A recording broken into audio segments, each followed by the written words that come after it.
ಇನ್ನು ಲೋಕಸಭಾ ಚುನಾವಣೆ ಹತ್ರ ಬರ್ತಾ ಇದೆ. ಈ ಚುನಾವಣೆಗೆ ಈ ಬಾರಿ ರಾಜ್ಯದಲ್ಲಿ ಕಾಂಗ್ರೆಸ್ ಹಾಗೆ ಜೆಡಿಎಸ್ ಚುನಾವಣಾ ಪೂರ್ವ ಮೈತ್ರಿ ಮಾಡಿಕೊಂಡು ಸ್ಪರ್ಧೆ ಮಾಡೋದು ಕೂಡ ಬಹುತೇಕ ಖಚಿತ ಆಗ್ತಾ ಇದೆ. ಆದ್ರೆ ಸೀಟು ಹಂಚಿಕೆ ವಿಚಾರಕ್ಕೆ ಸಂಬಂಧಪಟ್ಟಂತೆ ಸ್ವಲ್ಪ ಗೊಂದಲ ಮೂಡಬಹುದಾದಂತ ಬೆಳವಣಿಗೆಗಳು ನಮ್ಗೆ ಈಗಲೇ ಆಲ್ರೆಡಿ ಗೊತ್ತಾಗ್ತಾ ಇದೆ. ಇದೇ ಸಂದರ್ಭದಲ್ಲಿ ಸಿದ್ದರಾಮಯ್ಯನವರು ಒಂದು ಕಿವಿ ಮಾತನ್ನ ಹೇಳಿದಾರಂತೆ. ಯಾರಿಗೆ? ಮುಖ್ಯಮಂತ್ರಿ ಎಚ್.ಡಿ. ಕುಮಾರಸ್ವಾಮಿ ಜೊತೆಗೆ ಜೆಡಿಎಸ್ನ ಡ್ಯಾನಿಶ್ ಶಾಲಿ ಅವರಿಗೆ ಸಿದ್ದು ಒಂದು ಕಿವಿ ಮಾತನ್ನ ಹೇಳಿದ್ದಾರೆ ಅನ್ನೋದು ಗೊತ್ತಾಗ್ತಾ ಇದೆ. ಅದು ನಿನ್ನೆ ಸಮನ್ವಯ ಸಮಿತಿ ಸಭೆ ಇತ್ತಲ್ಲ, ಈ ಸಭೆಯ ಸಂದರ್ಭದಲ್ಲೇ ಒಂದು ಕಿವಿ ಮಾತನ್ನ ಹೇಳಿದ್ದಾರೆ ಅನ್ನುವಂತ ವಿಚಾರ ಗೊತ್ತಾಗ್ತಾ ಇದೆ. ಒಂದು ನಿರ್ಧಾರಕ್ಕೂ ಕೂಡ ಬಂದಿದ್ದಾರಂತೆ. ಹಾಗಾದ್ರೆ ಏನ್ ನಿರ್ಧಾರ, ಏನು ಕಿವಿ ಮಾತನ್ನ ಸಿದ್ದರಾಮಯ್ಯನವರು ಕೊಟ್ಟಿರೋದು, ಸೀಟು ಹಂಚಿಕೆ ಬಗ್ಗೆ ಏನೆಲ್ಲ ಹಾಗಾದ್ರೆ ಚರ್ಚೆಯಾಗಿದೆ ಗೊತ್ತಾ?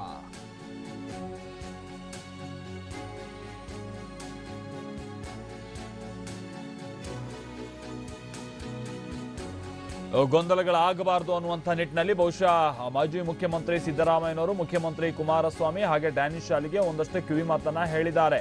2019 ಲೋಕಸಭಾ ಎಲೆಕ್ಷನ್ಗೆ ಸೀಟು ಹಂಚಿಕೆ ವಿಚಾರಕ್ಕೆ ಸಂಬಂಧಪಟ್ಟಂತೆ ಸೀಟು ಹಂಚಿಕೆಯನ್ನ ಪ್ರತಿಷ್ಠೆ ಮಾಡ್ಕೊಳ್ಳೋದು ಬೇಡ ಅನ್ನುವಂಥದ್ದನ್ನ ಹೇಳಿದಾರಂತೆ. ನನಗಾರ್ಬೇಕು ಹೇಳ್ಬೇಕು ಅನ್ನೋದು, ಕೊಡದೇ ಇದ್ದಾಗ ಅಯ್ಯೋ ನನ್ನ ಪ್ರತಿಷ್ಠೆಗೆ ಹೊಡ್ತಾ ಬಿತ್ತು ಅನ್ನುವಂಥ ರೀತಿಯಲ್ಲಿ ಅಂದ್ಕೊಳ್ಳೋದು, ಇದ್ಯಾವುದು ಬೇಡ ಅನ್ನುವಂಥದ್ದನ್ನ ಹೇಳಿದಾರಂತೆ. ನಿನ್ನೆ ಸಮನ್ವಯ ಸಮಿತಿ ಸಭೆಯಲ್ಲಿ ಸಿದ್ದರಾಮಯ್ಯನವರು ಕೊಟ್ಟಿರುವಂತಹ ಕಿವಿ ಮಾತು ಇದು.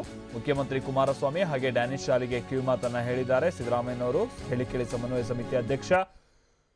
ಉಪಚುನಾವಣೆಯಲ್ಲಿ ಕೈ ಹಾಗೆ ದಳ ಮೈತ್ರಿಯಿಂದ 4 ಕ್ಷೇತ್ರಗಳಲ್ಲಿ ನಮಗೆ ಜಯ ಸಾಧಿಸೋದಕ್ಕೆ ಸಾಧ್ಯ ಆಗಿದೆ. ಲೋಕಸಭೆ ಚುನಾವಣೆಯಲ್ಲಿ ಮೈತ್ರಿ ಆದ್ರೆ ಬಿಜೆಪಿಗೆ ಹಿನ್ನಡೆ ಖಚಿತ.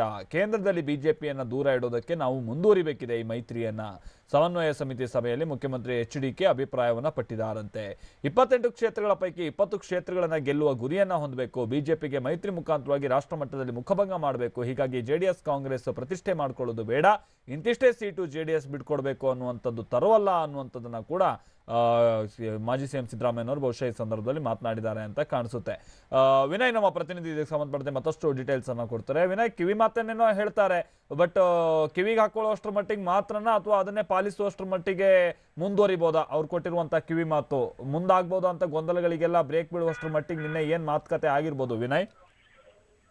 ಹೌದು ಮಲ್ತೇಶ್, ಲೋಕಸಭೆ ಚುನಾವಣೆಗೆ ಕೇವಲ 3-4 ತಿಂಗಳು ಮಾತ್ರ ಬಾಕಿ ಇದೆ. ಈಗಾಗಲೇ ಮೈತ್ರಿ ಸರ್ಕಾರದಲ್ಲಿ ಲೋಕಸಭೆ ಸೀಟು ಹಂಚಿಕೆ ಸಂಬಂಧಪಟ್ಟಂಗೆ ಸಾಕಷ್ಟು ಹಗ್ಗ ಜಗ್ಗಾಟ ನಡೀತಾ ಇದೆ. ಜೆಡಿಎಸ್ ಪಟ್ಟು ಹಿಡಿದಿದೆ. ಸ್ವತಃ ಜೆಡಿಎಸ್ ವರಿಷ್ಠ ಆಗಿರ್ತಕ್ಕಂಥ ದೇವೇಗೌಡರು ಹೇಳಿದ್ದಾರೆ, ನಮಗೆ 12 ಕ್ಷೇತ್ರಗಳನ್ನ ಬಿಟ್ಕೊಡ್ಬೇಕಾಗತ್ತೆ 28 ಕ್ಷೇತ್ರಗಳ ಪೈಕಿ ಅಂತ ಹೇಳಿ. ಆದ್ರೆ ಕಾಂಗ್ರೆಸ್ ಈಗಾಗಲೇ ಇದಕ್ಕೆ ವಿರೋಧವನ್ನ ವ್ಯಕ್ತಪಡಿಸಿದೆ. ಸೊ ಹೀಗಾಗಿ ಜೆಡಿಎಸ್ ಮತ್ತೆ ಕಾಂಗ್ರೆಸ್ ಪಾಳೆಯದಲ್ಲಿ ಈ ಸೀಟು ಹಂಚಿಕೆ ಸಂಬಂಧಪಟ್ಟಂಗೆ ಸಾಕಷ್ಟು ಹಗ್ಗ ಜಗ್ಗಾಟ ನಡೀತದೆ. ನಿನ್ನೆ ನಡೆದ ಸಮನ್ವಯ ಸಮಿತಿ ಸಭೆಯಲ್ಲಿ ಸಮನ್ವಯ ಸಮಿತಿ ಅಧ್ಯಕ್ಷರಾಗಿರ್ತಕ್ಕಂಥ ಸಿದ್ದರಾಮಯ್ಯ ಅವರು ಸಿಎಂ ಕುಮಾರಸ್ವಾಮಿ ಅವರಿಗೆ ಒಂದು ಕಿವಿ ಮಾತನ್ನ ಹೇಳಿದ್ದಾರೆ.